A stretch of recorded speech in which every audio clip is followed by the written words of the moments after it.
কেমন আছো তোমরা? আশা করছি ভালো আছো, আর আমি তো বেশ ভালো আছি। তো দেখো, আমার সেই বেগুন গাছ আজ ফলে ফুলে কেমন পরিপূর্ণ হয়ে উঠেছে। দেখো, আমি শুধু গাছই লাগাই না, গাছের যত্নও করি, পরিচর্যা করি। আজকে ফলে ফুলে ভর্তি, গাছ ভর্তি বেগুন ধরে গেছে।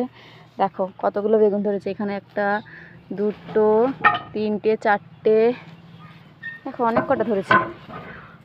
1 2 3 4 5 6 7, একটা গাছে 7টা। এই গাছেও ধরেছে, দেখো এই একটা, ওই ডগাতে যে ওই দিকে একটা ধরেছে, এই একটা। আঙুল দিয়ে দেখাতে নেই বলে, কিন্তু আমি দেখিয়ে দিচ্ছি গাইস, দেখো। আর এই গাছটাতেও ধরেছে, এটা হচ্ছে কাঁটা বেগুন। দেখো, কিছুদিন আগে তোমাদেরকে গাছের ছবিগুলো দেখিয়েছিলাম, ভিডিও একটা বানিয়েছিলাম। আজকে দারুণ ফল ধরেছে। তো এই বেগুনটা একটু বড় হলে বেগনি করে খাবো। আপাতত দেখো আমার গাছগুলো সুন্দর আছে, গাছে গোবর সার তেমন কিছু দিইনি। দেখো, টাটা, গুড ইভিনিং।